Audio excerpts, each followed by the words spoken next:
Hey everyone, Luke Dog here, and welcome back to Mass Effect. Time to go talk to everybody.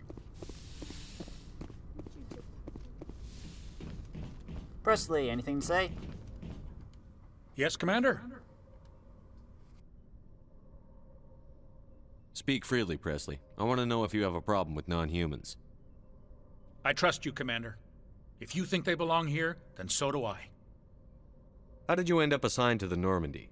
I signed up with the Alliance as a navigator right out of school, following in my grandfather's footsteps, I guess. My first posting was on the Agincourt. We were at Elysium during the Skillian Blitz. A massive fleet of alien raiders hit the colony, trying to wipe it out. They had the numbers, but their ships were no match for an Alliance frigate. It was a slaughter.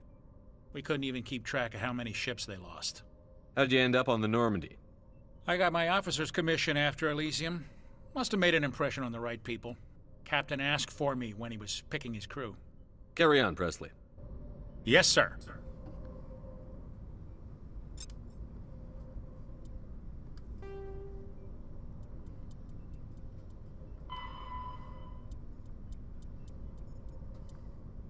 A ship's General Area Defense Integration Anti-Spacecraft Network, or Guardian, consists of anti-missile, anti-fighter laser turrets on the exterior hull.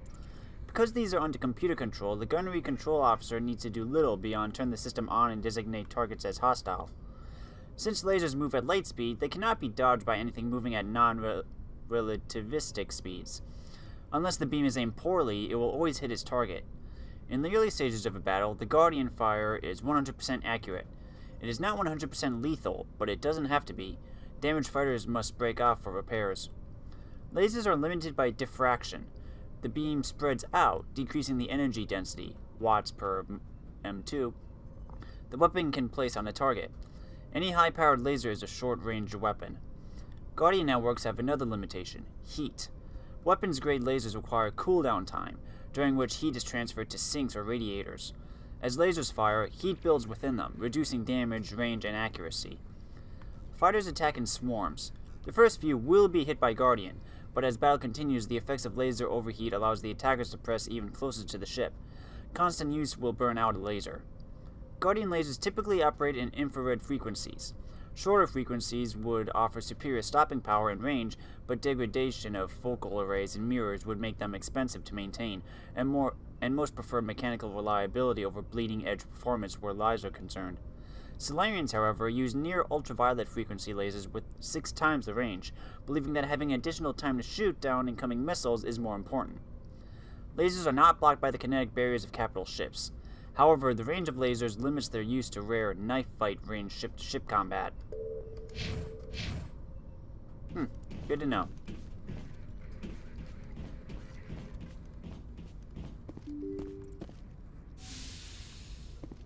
Let's move on down and work our way up.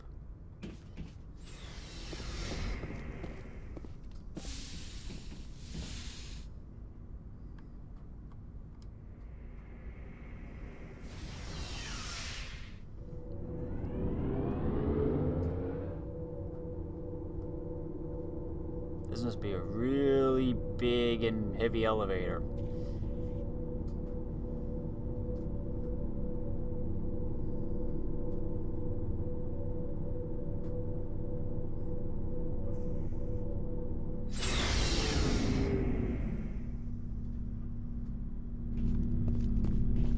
Hey, Rex. So, we've got Saren on the run. It won't be long now. Saren's good, but I'm better. Good. He's rotten. To the core. I could tell as soon as I met him. Why didn't you tell me this sooner? I would've if I thought it was important. I think I'd like to hear about it just the same. This was a while ago. A bunch of mercs were bragging about a job out near the edges of the Terminus systems. They said it paid well and the boss was never around to ride them. They said he was looking for more men, too. So I checked it out. I didn't know Saren was openly recruiting mercs. It wasn't that open. and he only showed his face once. We'd been raiding ships in the area for months when we took out this massive cargo freighter. Our biggest haul yet. I was on board checking bodies for valuables, looking for some extra credits. That's when I saw him. What did Saren want with the ship? I don't know what he wanted. He was just moving through the ship, watching. Couple of the mercs called him by name, but he never spoke to them. Never spoke to anyone. I had a really bad feeling about him, so I got the hell out. Didn't even wait to get paid. What kind of cargo was the freighter carrying? What was Saren after? I don't know. All I saw on that ship was food and medical supplies. There were some basic weapons, but nothing big. If there was anything of value on that ship, I didn't see it. That's why I didn't mention it sooner. Whose ship was it? There was a Volus trading vessel. Big one. Lots of guards. But they were no match for us. That's the only time you saw him? Yeah. Didn't even know who he was. Still wouldn't if I hadn't joined up with you. But my instincts were right. Every other merc on that mission turned up dead within a week. Every damn one. Are your people really dying? We're sure not getting any stronger. We're too spread out. None of us are interested in staying in our own system. Lots of species have left their homes and prospered. But they go to colonize new worlds. We're not settlers. We're warriors. We want to fight. So we leave. Hire ourselves out. And most of us never go back. So long, Rex. Shepard. Commander, you have a minute to talk? I keep an open door policy. If you have any concerns, lay them on me. All right. I know things are different aboard the Normandy, but I'm concerned about the aliens, Vicarian and Rex. With all due respect, Commander, should they have full access to the ship? They may not serve the Alliance, Chief, but they're allies. At least as far as Saren goes. This is the most advanced ship in the Alliance Navy. I don't think we should give them free rein to poke around the vital systems. Engines, sensors, weapons. You don't trust the Alliance's allies? I'm not sure I'd call the Council races allies. We, humanity, have to learn to rely on ourselves. Standing up for ourselves doesn't mean standing alone. I don't think we should turn down allies. I just think we shouldn't bet everything on them staying allies. As noble as the Council members seem now, if their backs are against the wall, they'll abandon us. You've got a pessimistic view of the universe, Williams. A pessimist is what an optimist calls a realist. Look, if you're fighting a bear and the only way for you to survive is to sick your dog on it and run, you'll do it. As much as you love your dog, it isn't human. It's not racism, not really. Members of their species will always be more important to them than humans are. These seem like deeply held beliefs, Williams. What made you think this way? My family's defended the Alliance since it was founded.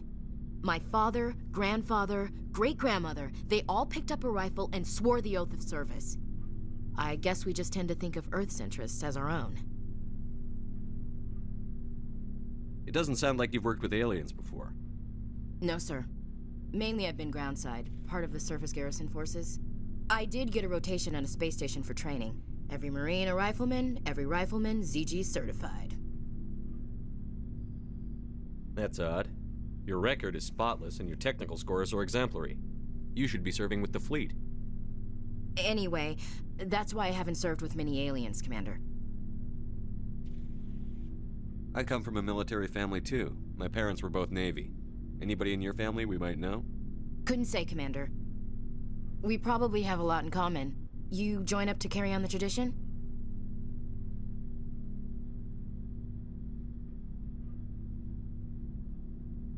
No.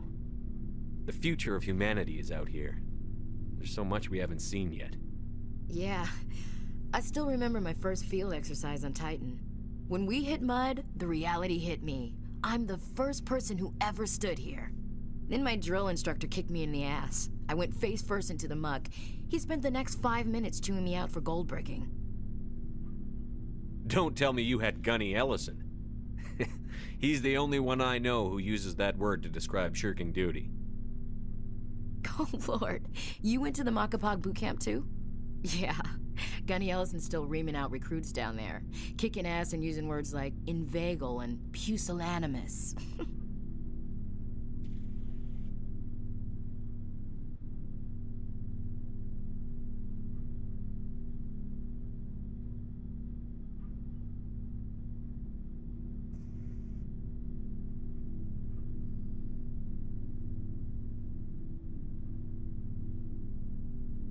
All right. I can see where your concerns are coming from, Williams. But this is a multilateral mission. You're going to have to work with aliens, like it or not. It won't be a problem, Commander. You say jump, I say how high. You tell me to kiss a Turian, I'll ask which cheek.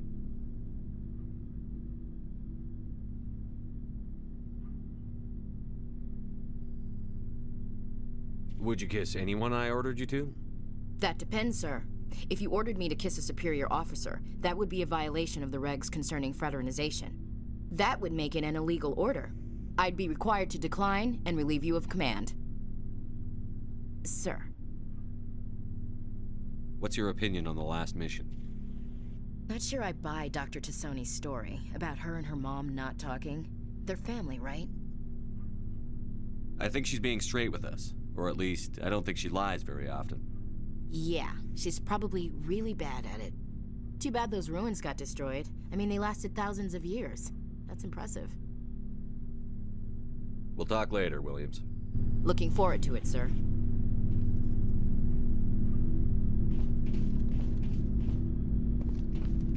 Commander, how are you? Why did you want to be a CSEC officer in the first place? That's a good question. There were several reasons, I guess. Like what? Probably the same as most officers. I wanted to fight injustice, wanted to help people. I guess my father had something to do with it, too. He was CSEC, one of the best. I grew up hearing about his accomplishments or seeing his picture on the vids after a big arrest. He's taking my resignation pretty hard. That's tough, but you'd think he'd be impressed you're going after Saren. My father's a CSEC man to the bone. Do things right or don't do them at all, he says. He thinks I'm being too rash, too impatient. He's worried I'll become just like Saren. He actually talked me out of becoming a Spectre when I was younger, for the same reasons. You were asked to be a Spectre? Well, I was targeted as a possible Spectre candidate, me and about 1,000 other Turian military recruits. I could have received special training, but my father didn't like it. He despises the Spectres. He hates the idea of someone having unlimited power with no accountability. He wouldn't like you, Commander. No offense. I suppose I can understand his concern. You can. But Saren's not going to play by our rules, CSEC's rules. If you want to nail Saren, you need to send someone who isn't restricted by policies and procedures. Just because you can break the rules doesn't mean you should. I don't need to stoop to Saren's level to stop him. And neither do you, Garrus. I see what you mean, but I'll think about it. Thanks, Commander.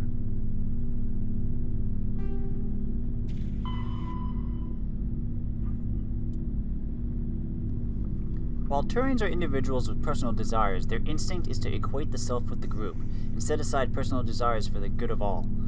Turians are taught to have a strong sense of personal accountability, their Turian honor that other races find so remarkable. Turians are taught to own every decision they make, good or ill. The worst sin they can make in the eyes of their people is to lie about their own actions. Turians who murder will try to get away with it, but if directly questioned, most will confess the crime. Turians have a strong inclination toward public service and self-sacrifice, so they tend to be poor entrepreneurs. To compensate, they accepted the mercantile Volus as a client race, offering protection in exchange for their fiscal expertise. The Turian military is the center of their society. It is not just an armed force, it is an all-encompassing public work organization. The military police are also the civic police. The fire brigades serve the civilian population as well as military facilities. The Corps of Engineers builds and maintains spaceports, schools, water purification plants, and power stations. The Merchant Marine ensures that all worlds get needed resources. Although they lack the brutality of the Krogan, the skill of the Asari, and the virtuosity of the humans, the Turian military has formidable discipline. Officers and NCOs are lifers with years of field experience. Enlisted personnel are thoroughly trained and stay calm under fire. Turian units don't break. Even if their entire line collapses, they fall back in order, setting ambushes as they go. A popular saying holds, "You will only see a Turian's back once he's dead." Boot camp begins on the 15th birthday. Soldiers receive a year of training before being assigned to a field unit. Officers train for even longer. Most serve until the age of 30, at which point they become part of the reserves. Even if they suffer injuries preventing frontline service, most do support work behind the lines. Biotics are uncommon. While admired for their exacting skills, Biotics' motives are not always fully trusted by the common soldier. The Turians prefer to assign their Biotics to specialist teams called Cabals. Command and control is decentralized and flexible.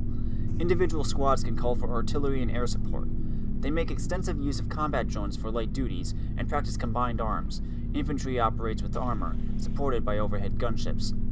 Strategically, they are methodical and patient and dislike risky operations. Tradition is important. Each legion has a full-time staff of historians who chronicle its battles, honors, and detail. The oldest have records dating back to the Turian Iron Age. If a legion is destroyed in battle, it is reconstituted rather than replaced. The Turians recruit auxiliary units from conquered or absorbed minor races. Auxiliaries are generally light infantry or armored cavalry units that screen and support the main Turian formations. At the conclusion of their service in the auxiliaries, recruits are granted Turian citizenship. Wow. You got anything new? Looking for supplies? Yes, please. Let's see what you've got. You bet, Commander. I am still kinda broke.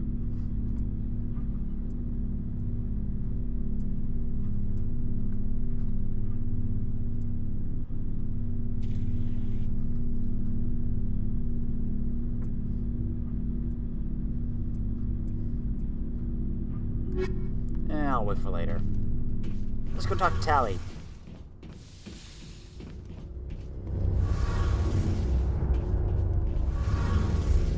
Oh, hello, Shepard.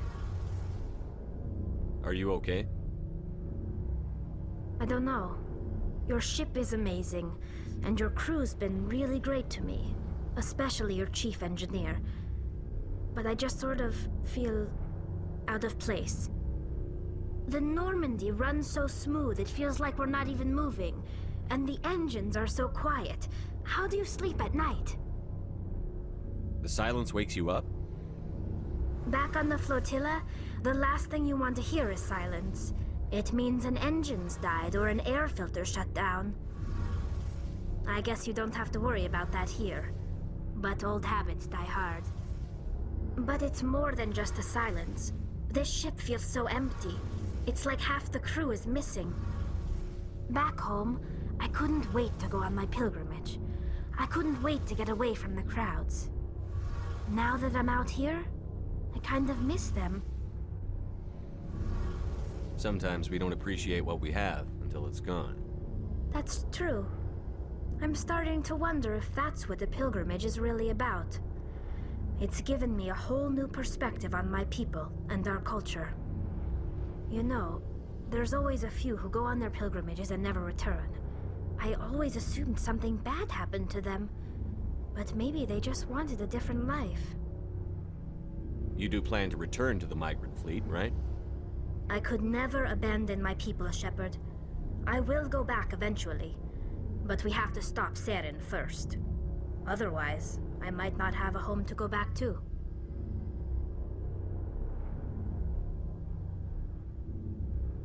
I should go. See you later.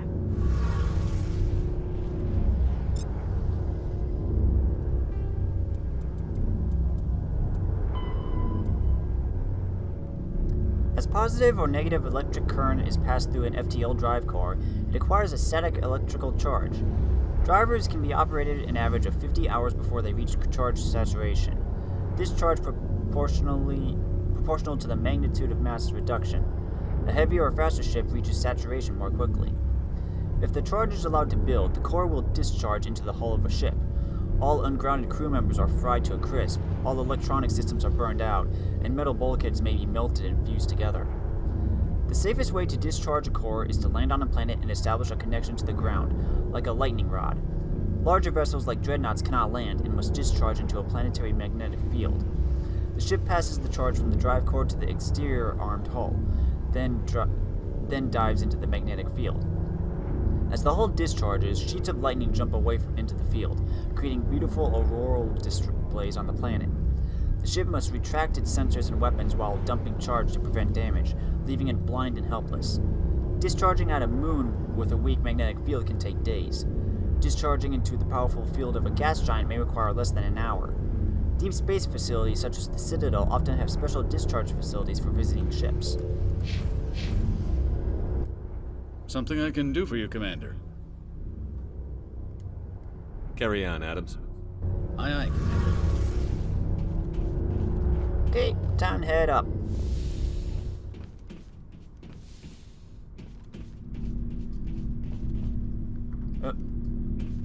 Elevator.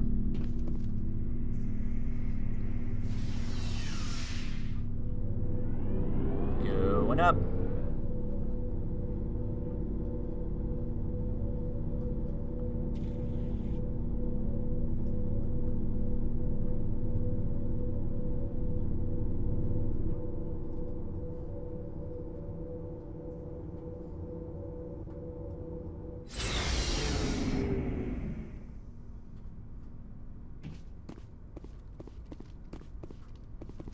Hey, Caden.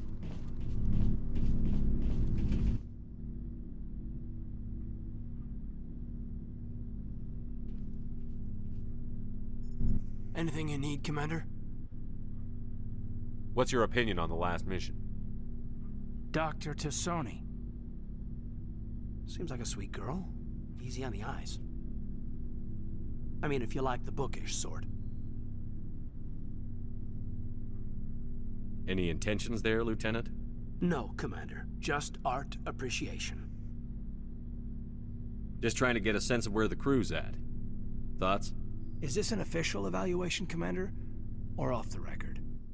Alenko, when it's just you and me, you can consider it off the record. That's a generous attitude. Okay. I think there's something wrong with all this.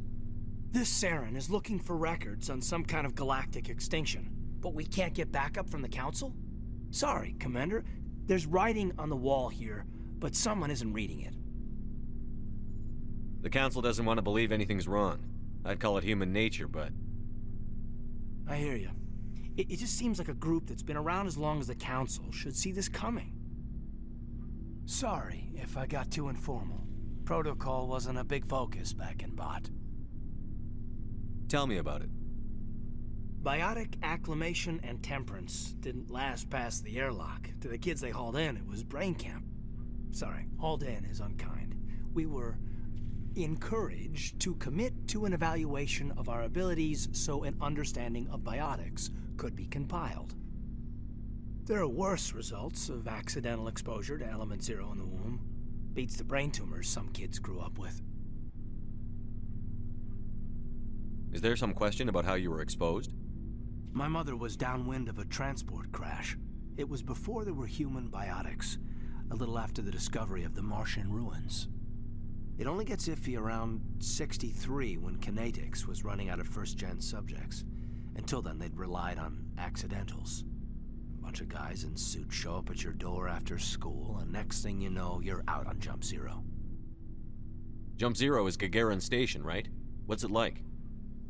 Yeah, that's the official name. Biggest and farthest facility we had for decades. Right on the termination shock, the outer edge of the solar system.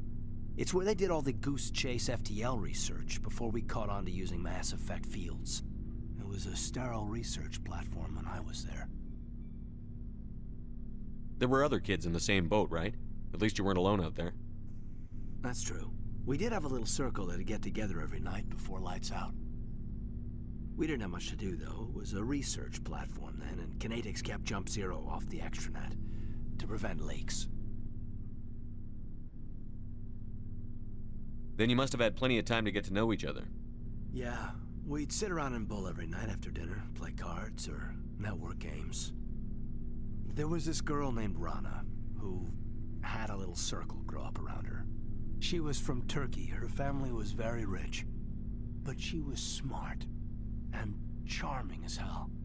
Beautiful, but not stuck up about it. I think you'd have liked her. Sounds like she was special to you. She was. Maybe she felt the same. But things never felt together. Training, you know. You know of any intentional exposures for certain? No one knows. Doesn't mean they didn't happen. As big as the exposures were, it was hard to track down accidentals. It was different then. No one knew the potential, so there wasn't a lot of regulation. Anything Kinetics did was gold. I'm not saying they intentionally detonated drives over our outposts, but in retrospect, they were damn quick on the scene. Jump Zero's a long way from home. What was it like? The grand gateway to humanity looks a lot better in the vids. But that's my own baggage, Commander. No bearing on this.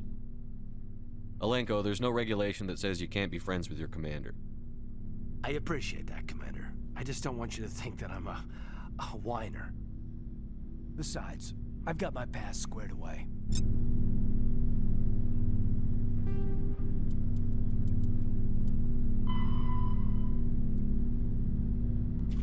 Gagarin Station is the largest deep space station built by humanity, a Bernal sphere designed with a 500-meter diameter habitable area.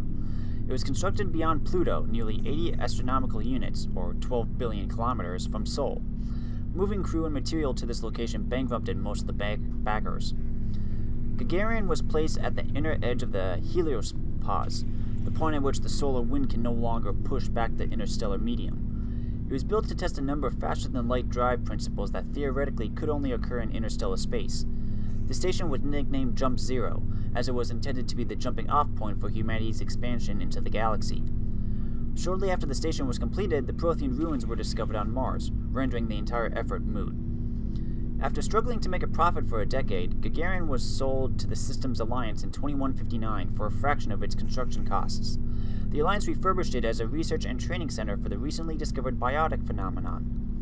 In 2169, the Biotic Acclimation and Training Program was shut down and Gagarin became a general research facility. Its remote location and intentional isolation from the extranet makes it popular for dangerous research, particularly in the field of artificial intelligence. Humanity's first stable AI, the Alliance-sponsored ELIZA, achieved sapience at Gagarin in 2172. Today, Gagarin Station has a permanent population of approximately 9,000. A plan has been proposed to move it to the gravitational stable barycenter point beyond Pluto and the Charon Relay, allowing it to serve as a gateway facility between the Sol and Arcturus systems. The high cost of safety moving its mass has delayed this indefinitely. Biotic implants and amplifiers only provide the potential to create coherent mass effect fields. Whether biotics can actually do so is largely determined by their training. Biotics must develop conscious control over their nervous systems, sending specific electrical impulses to the element zero nodules embedded in their nerves. They are taught to use their implants and amps with biofeedback devices and physical mnemonics. Specific gestures or muscle movements fire the proper sequence of nerves to activate a certain skill. Kinetics Industries pioneered biotic training with the Biotic Acclimation and Temperance Training Program. Although BOT did not achieve the desired results, many techniques taught are still used today. Many human think tanks are trying to develop some form of biotic super soldier.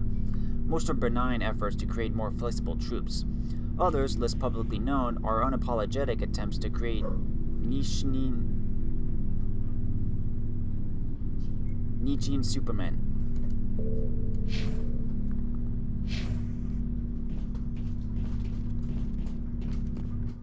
Oh, here's my locker.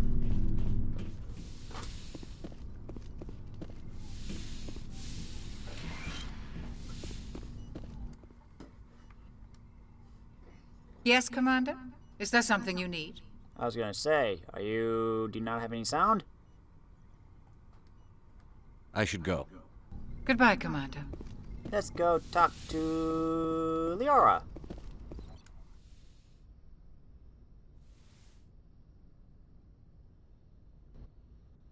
Commander, are you coming to check up on me?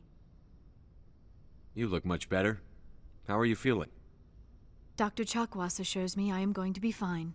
I was impressed with her knowledge of Asari physiology. You're in good hands. Dr. Chakwas knows what she's doing. I never properly thanked you for saving me from the Geth, Commander. If you hadn't shown up, I'm just glad we got there in time. So am I. I know you took a chance bringing me aboard this ship. I have seen the way your crew looks at me. They do not trust me. But I am not like Benezia.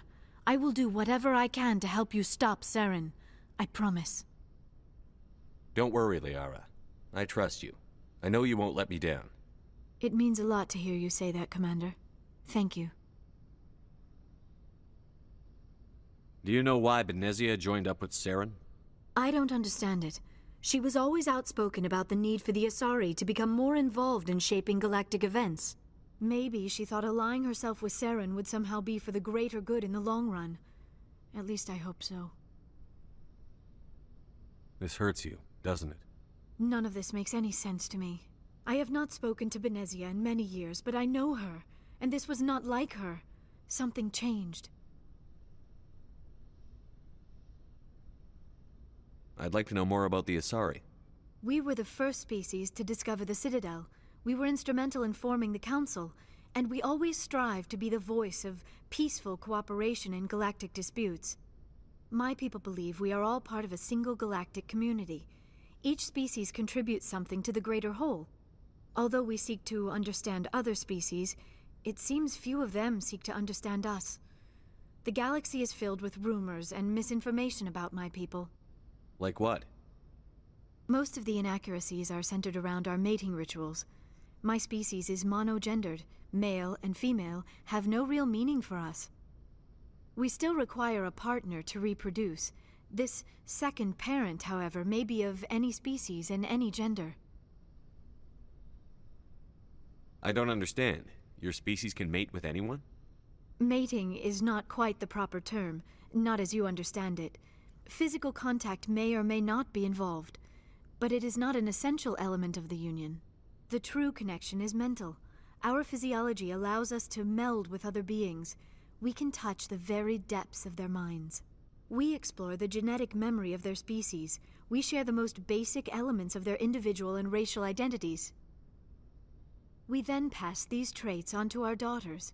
It is how we learn to grow as a species and how we develop a greater understanding of other races. What happens to your partner after the union? Every relationship is different. Some unions are a single encounter with both parents parting ways afterwards. Others can be more long-term. Sometimes an Asari and her partner will stay together for many decades. Do you know who Matriarch Benezia chose as her partner? She rarely spoke of her partner. Though I know my father, if you want to use that term, was another Asari.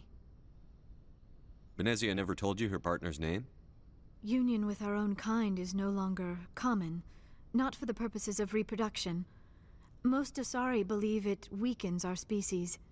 Asari daughters inherit racial traits from the father species. If both parents are Asari, then nothing has been gained, or so conventional wisdom would hold.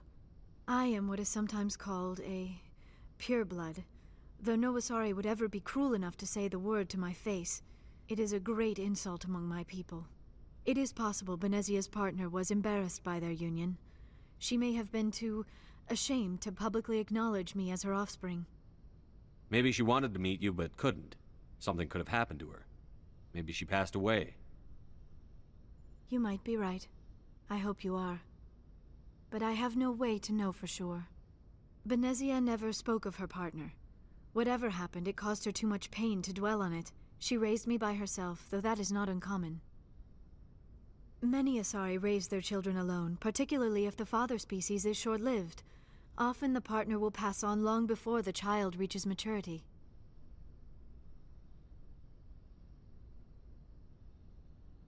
You Asari live for 1,000 years. What happens when your partner dies? Few sapient species live as long as my kind. We have learned to take a philosophical approach to our unions. We do not focus on the inevitable loss of our partners. Instead, we enjoy the time we spend with them. And even after they're gone, a part of them lives on in us. The union is a connection that transcends both time and space. I should go. Goodbye, Commander.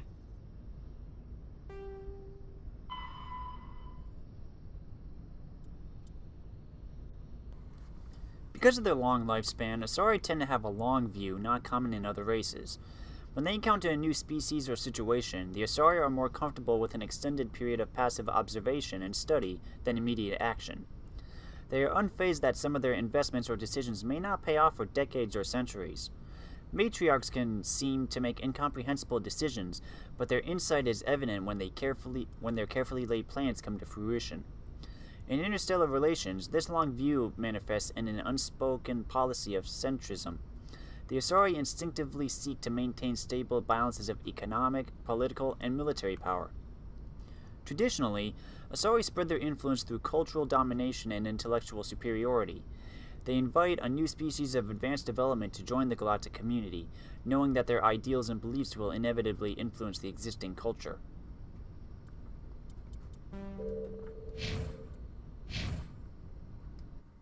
I get the feeling you want to ask me something, Commander. Tell me about yourself, Liara. Me? I am afraid I am not very interesting, Commander. I spend most of my time on remote digs, unearthing mundane items buried in long-forgotten Prothean ruins. You must enjoy something about it. I love my work. Seeking out history's lost secrets has a special appeal for me. You were actually touched by working Prothean technology. That is why I find you so fascinating, Commander. Sounds like you want to dissect me in a lab somewhere. What? No, I did not mean to insinuate. I never meant to offend you, Shepard. I only meant that you would be an interesting specimen for an in-depth study. No, that's even worse. Calm down, Liara. I was only joking. Joking?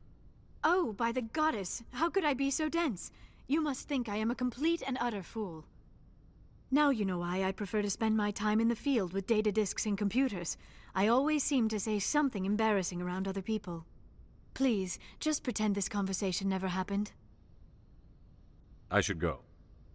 Goodbye, Shepard. Pretend this never happened. Okay, see ya!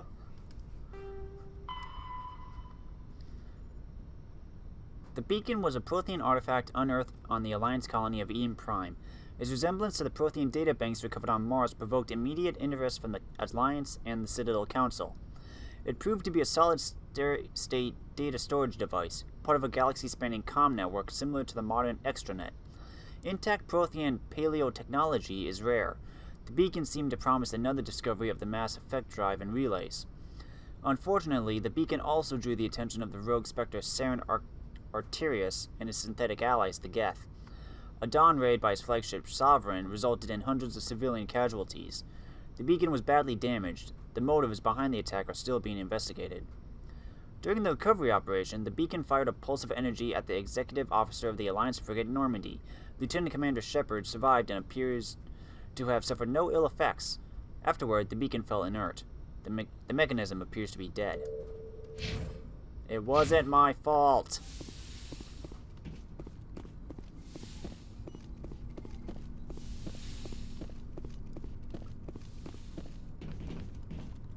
Hey there.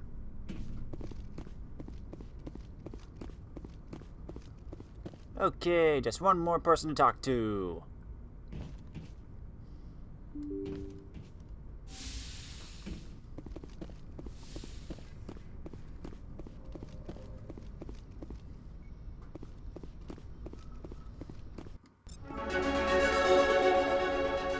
Level up!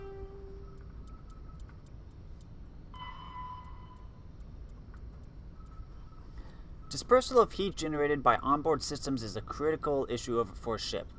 If it cannot deal with heat, the crew may be cooked within the hull. Radiation is the only way to shed heat in a vacuum. Civilian vessels utilize large, fragile radiator panels that are impossible to armor. Warships use diffuse radiator arrays, or DRA, ceramic strips along the exterior of the armored hull. These make the ship appear striped to thermographic sensors. Since the arrangement of the strips depends on the internal configuration of the ship, the patterns for each vessel are unique and striking. On older ships, the DRA strips could become red or white hot. Dubbed tiger stripes or war paint by humans, the glowing DRA had a psychological impact on pirates and irregular forces. Strip radiators are not as efficient as panels, but if damaged by enemy fire, the ship only loses a small portion of its total radiation capacity. In most cases, a vessel's DRA alone allows it to cruise with no difficulties. Operations deep within a solar system can cause problems. A ship engaged in combat can produce titanic amounts of heat from maneuvering burns and weapons fire. When fighting in a high-heat environment, warships employ high-efficiency droplet heat sinks. In a droplet system, tanks of liquid sodium or lithium absorb heat within the ship. The liquid is vented from spray nozzles near the bow as a thin sheet of millions of micrometer-scale droplets. The droplets are caught at the stern and recycled into the system.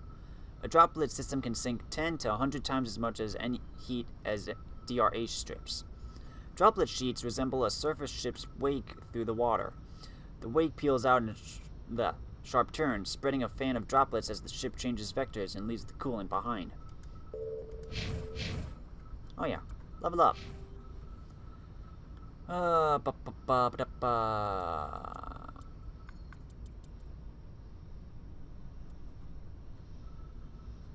could do medium armor then. Nope, I just unlocked fitness. Never mind.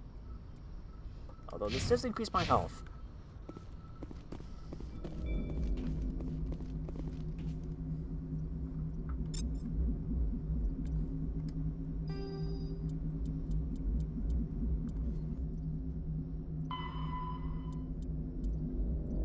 Ship mobility dominates space combat. The primary objective is to align the mass accelerator along the bow with the opposing vessel's broadside. Battles typically play out as artillery duels, fought at ranges measured in thousands of kilometers, though assaults through defended mass relays often occur at knife fight ranges, as close as a few dozen kilometers. Most ship-to-ship engagements are skirmishes between patrol vessels of cruiser weight and below, with dreadnoughts and carriers only deployed in full-scale fleet actions. Battles in open space are short and often inconclusive, as the weaker opponent typically disengages. Once a ship enters FTL flight, the combat is effectively over. There are no sensors capable of tracking them or weapons capable of damaging them. The only way to guarantee an enemy will stand and fight is to attack a location they have a vested interest in, such as a settled world or a strategically important mass relay.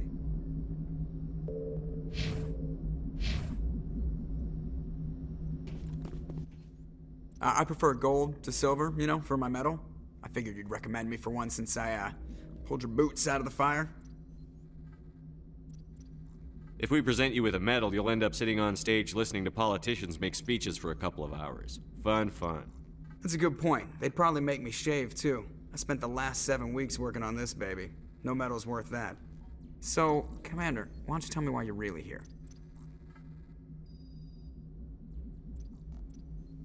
How'd you end up joining the Alliance? Look, if you're looking for an inspirational tale of the crippled kid overcoming impossible odds, you're gonna be disappointed. My mother was a civilian contractor working for the Alliance. I basically grew up on the Arcturus station back when they were building up the fleets. Spend all that time around Alliance ships, there's a good chance you'll end up going to the Academy. How's the Normandy performing? Is she everything they said she'd be? She's the best ship in the fleet, if you've got a pilot who knows how to handle her. Balance isn't what you'd expect. Takes a while to get used to that oversized drive core we got stuffed in the back, and her power can sneak up on you if you're not careful. The Normandy's probably too much ship for your average Alliance pilot, Commander. Lucky for you, I'm anything but average. I like to know my crew. Mind if I ask you a few questions? I can see where this is going. You did a background check on me, didn't you? Well, I'll tell you the same thing I told the captain. You won. Top of my class in flight school, I earned that. All those commendations in my file, I earned every single one. I'm sorry, Joker. I didn't even know you were sick. You mean... Okay. Even with crutches, put the Normandy in my hands and I'll make her dance for you. Just don't ask me to get up and dance unless, you like the sound of snapping shin bones. Why does everyone call you Joker? It's a lot shorter than saying Alliance Flight Lieutenant Jeff Moreau. Plus, I love to make little children laugh. I was just thinking how much you remind me of Santa Claus. Look, I didn't pick the name. One of the instructors in flight school used to bug me about never smiling. She started calling me Joker, and it stuck. I need to know more about this Vrolik syndrome if I'm putting my ship in your hands. Yeah, of course you do. It's an extremely rare condition. Nobody knows exactly what causes it. They classify my case as moderate to severe. 100 years ago, I wouldn't have survived past my first year. Lucky for me, modern medical science has turned me into a productive member of society. You're not gonna break a bone trying to fly the ship, are you? I don't fly with my feet, Commander. I can do my job as well as anyone on the ship. Better, actually. So don't worry about it. I have to go. All right, see ya. Okay, I think that's about it, so let's go to the galaxy map. Speaking of which... Novario, Pharos. Look for stuff, look for stuff, look for stuff. Border freighter in the Hades Gamma cluster. Hades Gamma. Strenus in the Horsehead Nebula. Sparta in the Artemis Tau. Argos Row.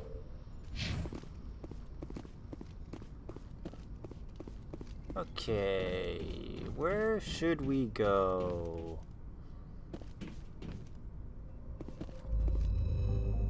Let's see.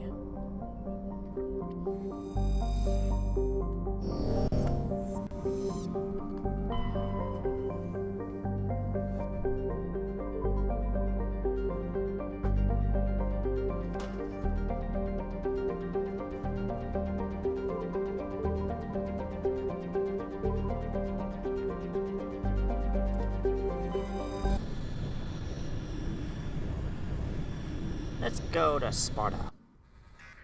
Message coming in. Patching it through. Commander Shepard, my name is Nasana Dantius. I have a job for you. I can't say any more in an unsecured communication. If you're interested in hearing my offer, meet me on the Citadel so we can talk in person. I'll be waiting in the Diplomat's Lounge on the Presidium. Okay.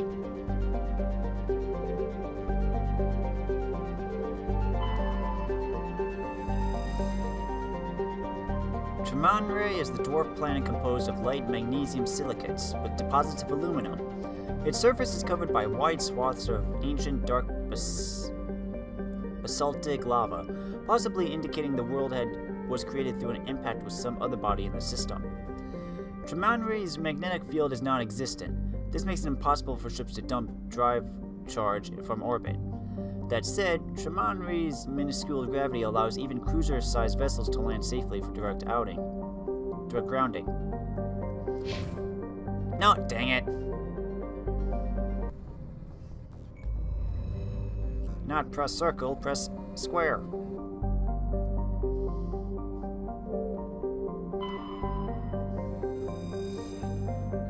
Altea is an unusual large terrestrial world with a trace atmosphere of methane and ammonia. The surface is frozen and mainly composed of sandstone and other sedimentary rocks with deposits of iron and chlorides. Judging by the sedimentary composition of the crust, it appears that Altea once possessed an atmosphere thick enough to support some form of liquid. What cataclysm stripped the atmosphere and left the planet to freeze is not currently known.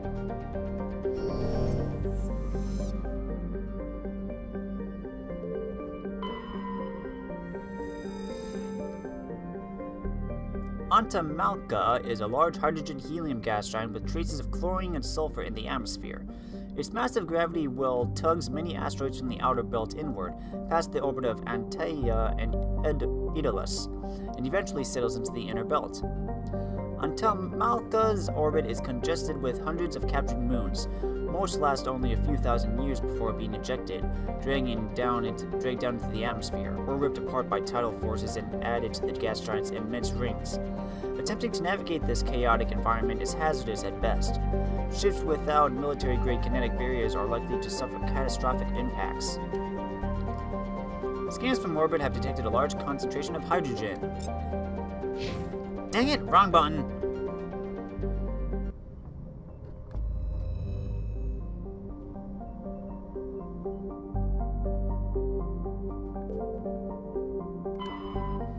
Commander, I'm picking up a signal from the planet's surface. It looks like an automated distress beacon. Daedalus is a terrestrial planet with an atmosphere of carbon dioxide and nitrogen. Daedalus' surface is covered by wide deserts of silicate sand with only a few areas of igneous rock highlands to break the abrasive, dust-choked wind. Daedalus' orbit is congested with debris thrown inward by the gravity of the gas giant Antamalka. Due to a high rate of meteor impacts, exploration is highly dangerous. Okay, well, we found it in Daedalus. Small distant Alsages is a small terrestrial with a trace atmosphere of methane and argon. The surface is composed of water, ice, and calcium with occasional deposits of light metals. During the Alliance's pirate suppression campaign in the 2160s, the Batarian Eluam Ranpara was caught with his frigate Tunaran grounded on Alsages for drive discharge. When challenged by the cruiser Hyderabad, Ranpara refused to surrender. The Tunaran was destroyed attempting to take off. The debris is strewn across the southern hemisphere. Scans from orbit have detected a small deposit of plutonium. Okay, I'm gonna check my journal first to see what we have in here. Oh, and of course, me with Nassan on the Presidium. Oh. Missing Marines.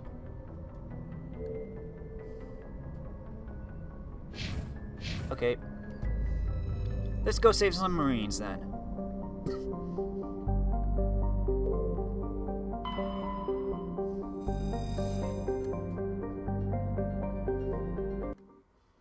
Who should we bring?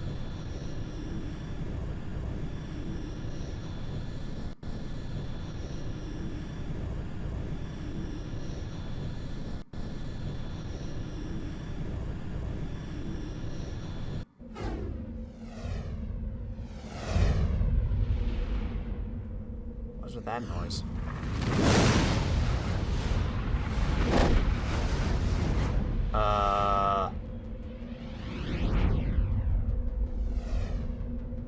Okay, I'm gonna bring Liara.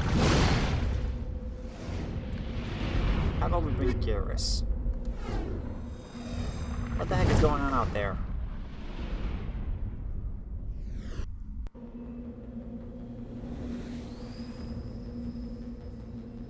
Sound is weird.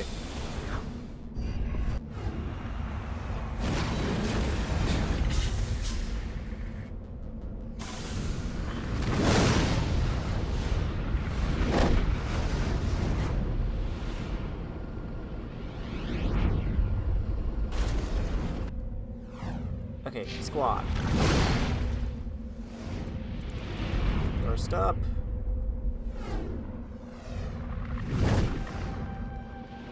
Boom. First aid. Let's give you some warp.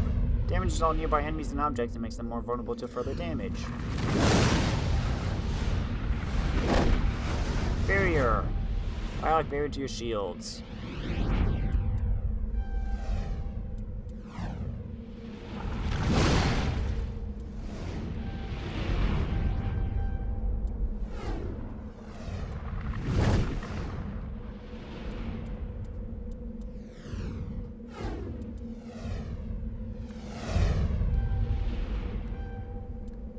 stasis. Seriously, what's going on out there? Jeez.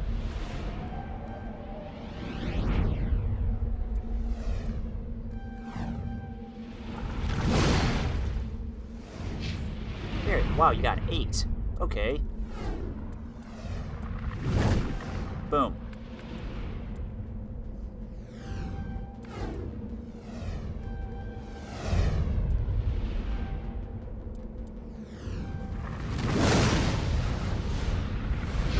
Now I got nothing.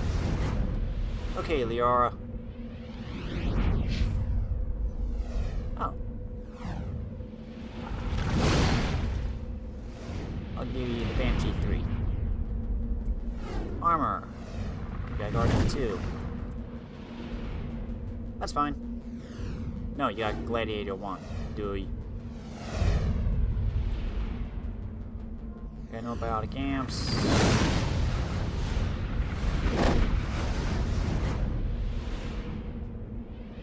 I'll give you the Striker 2.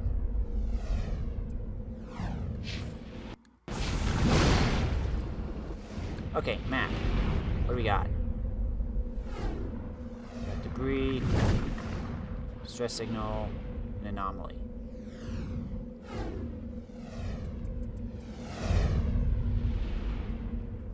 Check out the debris. Seriously, quiet down. Jeez.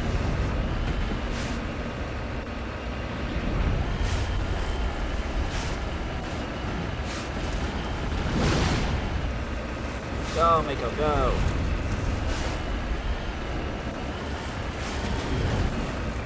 Come on, Mako.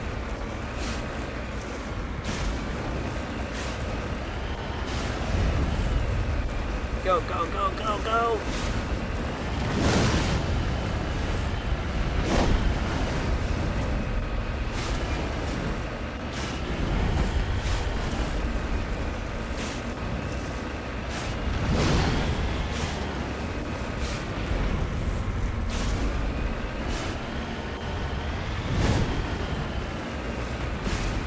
We should be right up here.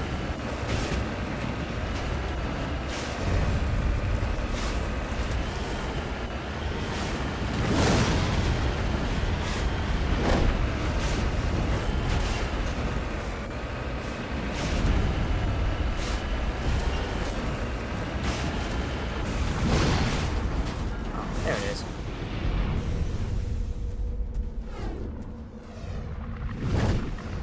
Nice match, Liara. Dang it!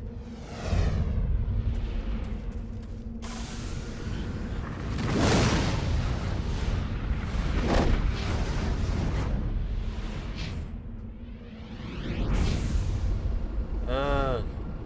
I should really just bring anyone with high electronic. Okay.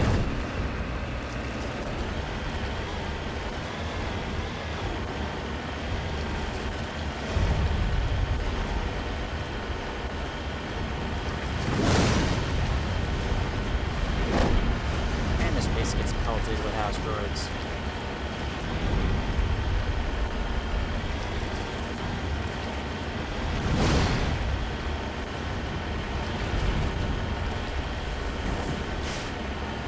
Okay, what do we got here?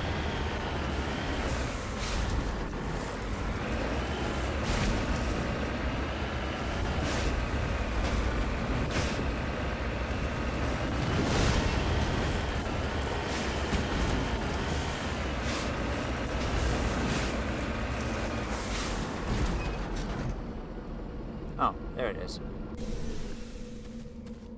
Mummified Solarian.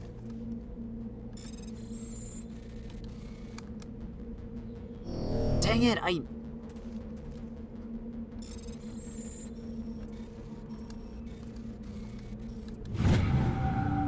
There we go.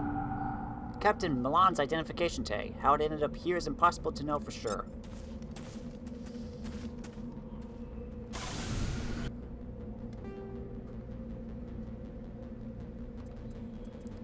Let's go see this distress signal.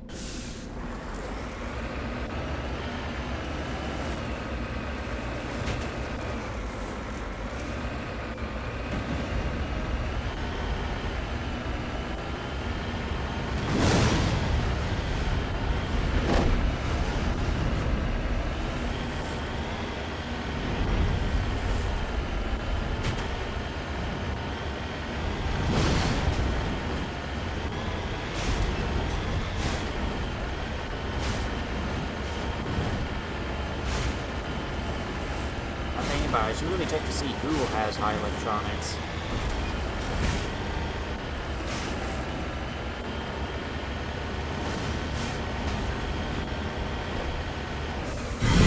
Whoa! Okay, fine. How do I panic?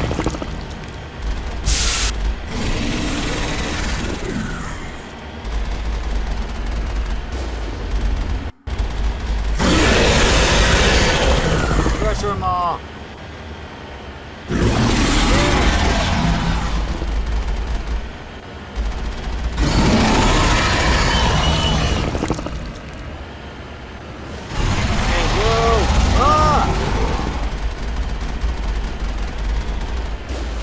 I don't know if I'm gonna get it that much.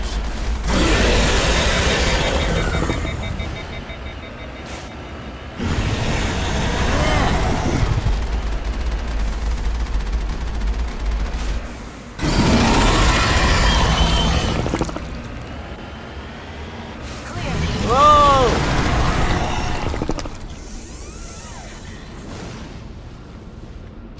Heads up! I can't move.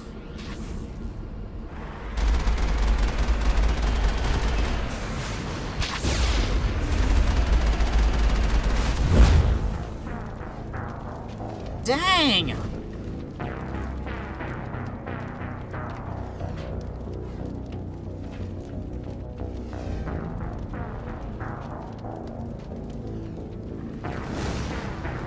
Wow. Pressure mods are no joke.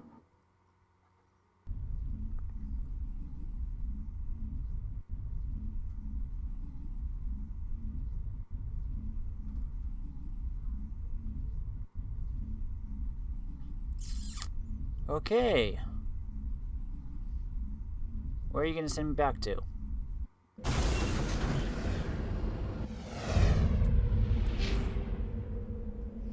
All the way back here.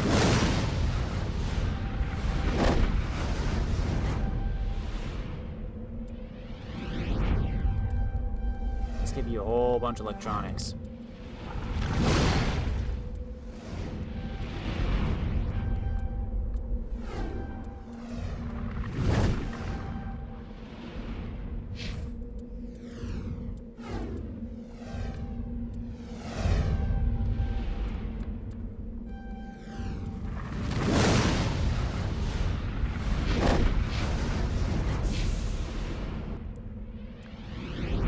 Let's see if we can do this.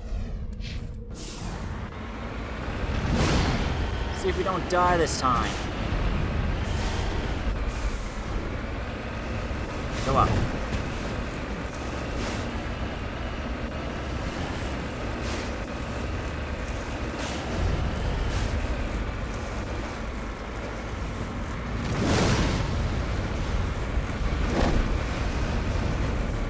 Come on, Mako.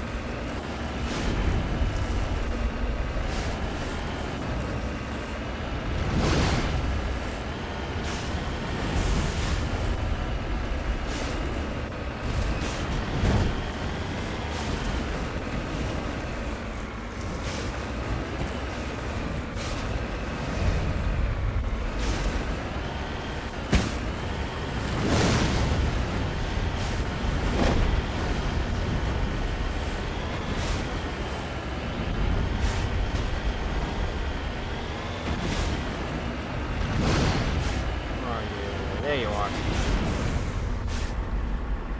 No, no, no, no.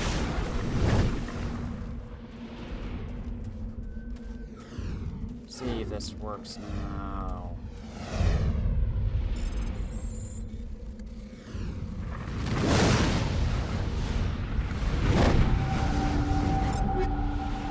Oh. I'll take it.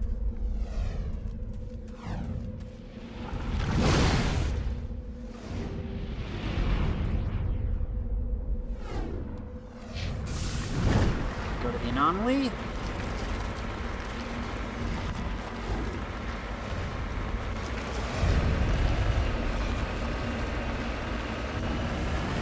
Yara is now our tech expert.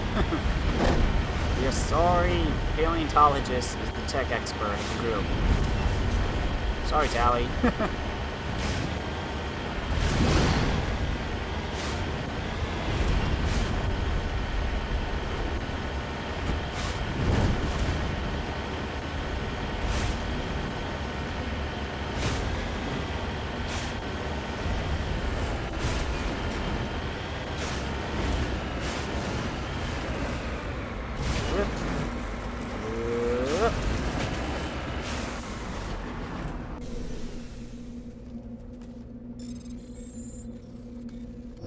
Dang it.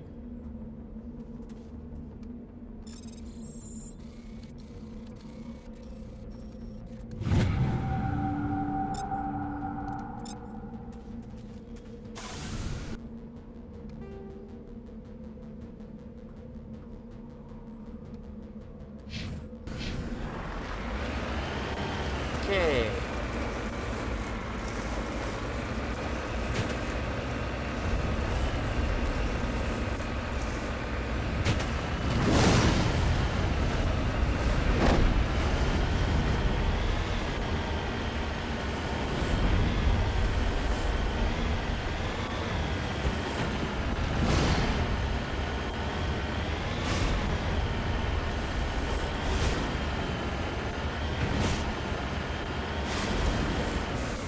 First, I'm gonna save.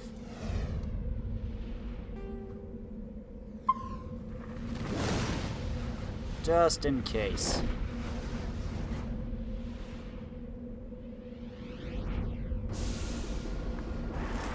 Let's go.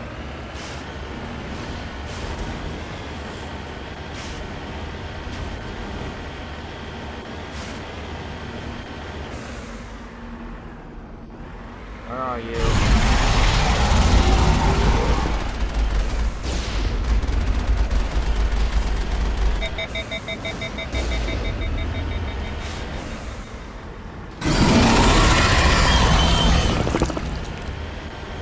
Perimeter clear.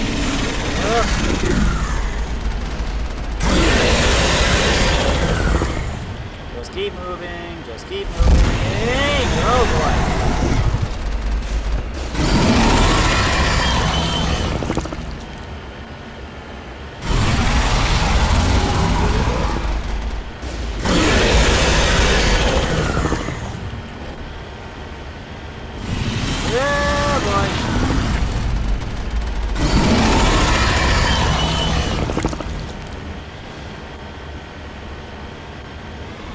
Okay.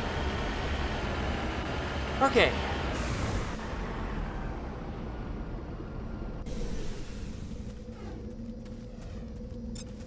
These are Alliance soldiers. It appears they were lured here by the distress beacon. Looks like these men were under Admiral Kahoku's command. He'd want to know what happened here. Can I disable this or something?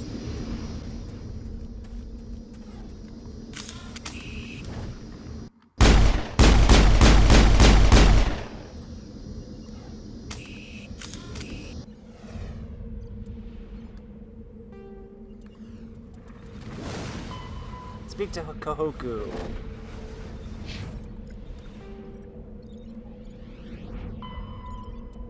Thresher moths are subterranean carnivores that spend their entire lives eating or searching for something to eat.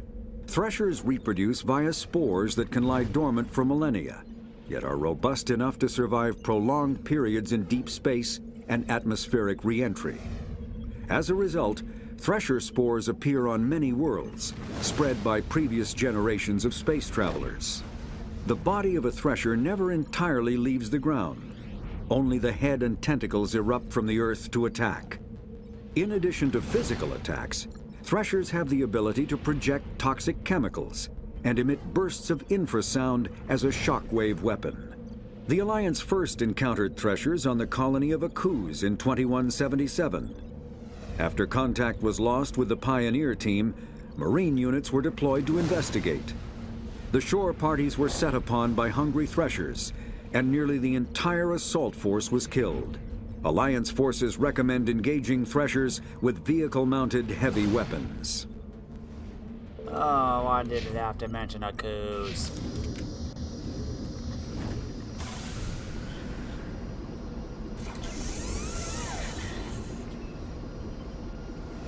Okay. Return to the Normandy.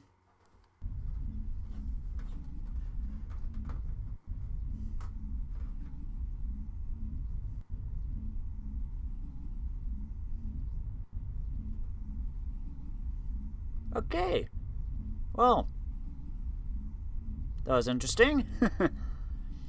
Now I just gotta report to Admiral Kahoku back at the Citadel, pick up that other mission from Nasana or whatever. After it saves, of course.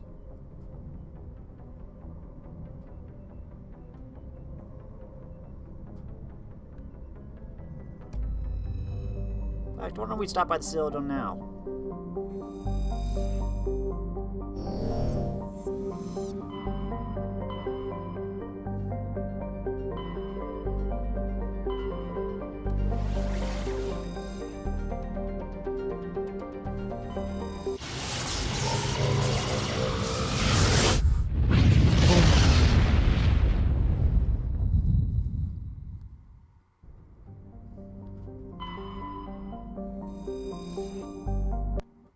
Here we go.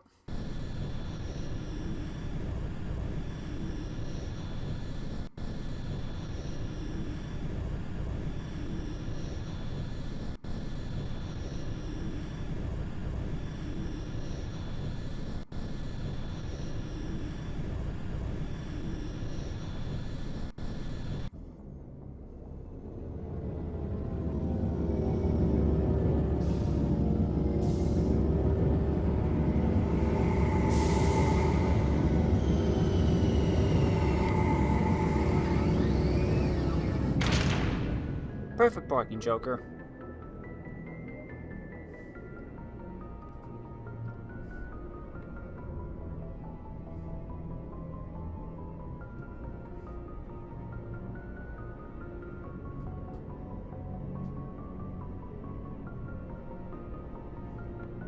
Okay. Who should we bring with us? Not that it really matters.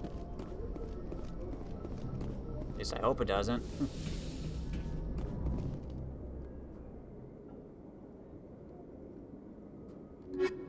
Let's bring Liara and Ashley.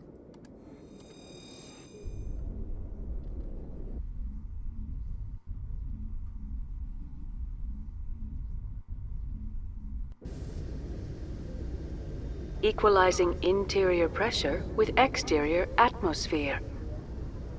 Logged. The commanding officer is ashore.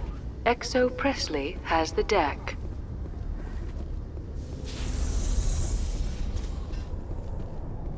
Deeper. Rear Admiral Mikhailovich. Tin Hut! At ease. Rear Admiral Mihailovic, 5th Fleet. Commander Shepard, SSV Normandy. You don't know who I am, do you, Commander? I command the 63rd Scout Flotilla. You and the Normandy were slated for my unit after shakedown. Then the Council got their paws, claws, tentacles, whatever. They got them on our ship and you. I still serve the Alliance, sir. As a Spectre, I can advance our interests to the Council. You still know what color your blood is, Shepard? I don't begrudge the politician's decision to throw you to the Council. It's an opportunity. I do begrudge this over-designed piece of tin, though. You don't approve of the Normandy's design? This experiment diverted billions from our appropriations bills. For the same price, we could have had a heavy cruiser. But no, we had to make nice to the Turians, throw money at a co-developed boondoggle. I'm here to make an inspection, Commander. Normandy is an Alliance warship. I intend to see she's up to snuff. We'd be honored to show her to you, Admiral. I'll just bet. Wait here. I won't be long. Commander, I'm not happy. What did you find out of order? Who designed that CIC? Putting the commander aft of everyone else is inefficient. What if he needs to discuss with the operators toward the bow? Modified Turian style. They prefer commanders looking over their subordinates, rather than in the middle of them. We wanted to see how effectively they can command with that setup. Reasonable goal, but they should have studied that in a lab rather than on a frontline warship. I had to shake my head at that drive core of yours. 120 billion credits of element 0 to make this thing able to move without giving itself away. You realize we could make drive cores for 12,000 fighters with that money? What good is it to hide for a few hours anyway? Useless. We can loiter in an enemy system and monitor traffic, or drop infiltration teams on enemy worlds. Normandy can be more effective than the Solarian STG. Maybe. But that's not the job of a proper warship. We're supposed to find and kill the enemy fleet, not count how many times their garrison goes to the bathroom. And we need to talk about your crew, Commander. Krogan? Asari? Turians? What are you thinking, Commander? You can't allow alien nationals free access to Alliance equipment? Between Saren and the Geth, we have enough enemies out here. Treating other species with suspicion and distrust won't win hearts and minds. That assumes the hearts and minds are worth winning. That hasn't been proven yet. You have anything else to say, Commander? Any other justifications for the state of this vessel? None, sir. Very well. I don't agree with any of this, but your reasons seem sound. I'll be submitting a report to the Joint Military Council. It will not be as negative as I'd planned. Good hunting, Commander Shepard. Make us proud. Dang it, I wanted to do a Paragon thing, but I didn't have enough... Dang it. Phooey.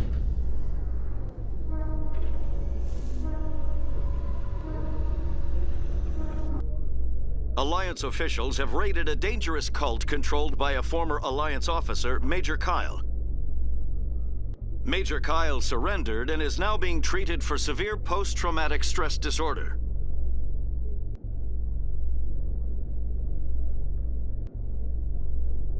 Okay. That was a short news clip.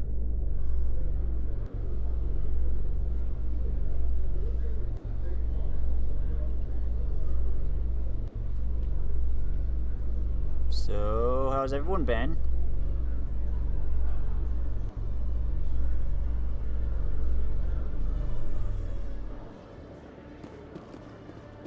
Commander Shepard? Khaleesa been seen in Al-Jalani, Westerland News. Would you answer a few questions for our viewers? What do you want to know? You've been given a unique position to represent our race. People want to get a sense of how you'll do that.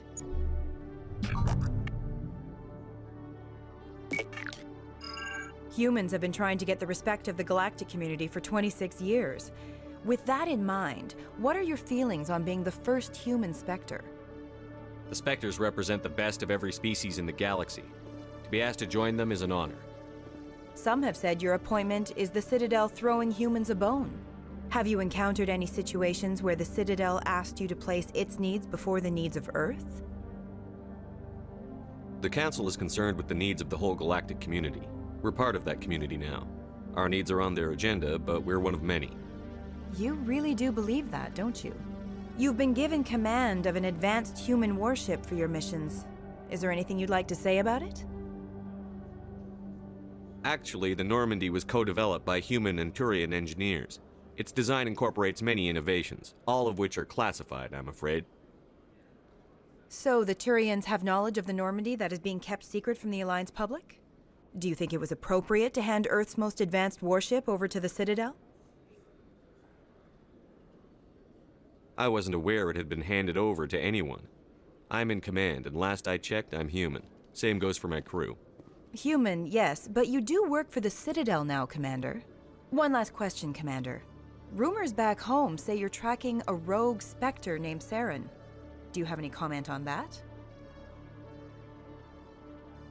I'm afraid I can't comment on whatever my current assignment may or may not be. Don't worry, we'll find out. The eyes of Earth are on you. Don't let us down. Thank you for your time, Commander Shepard.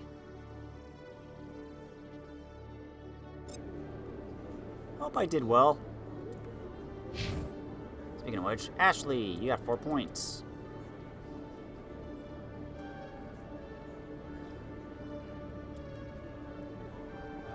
Let's give you some first aid.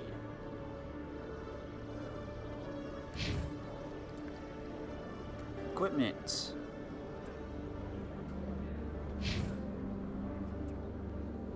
You can get... It's actually worse than what you have now. Oh no, you're wearing heavy armor.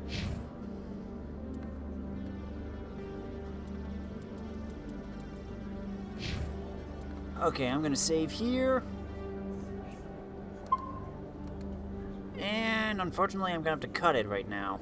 So, next time, we'll talk with Amukahoku, go see that new side quest thing, and then I don't know what we'll do. Something. But anyway, if you like this video, let me know in the comments.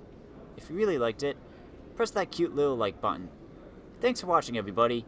I'm Luke Dog, and I'll see you next time.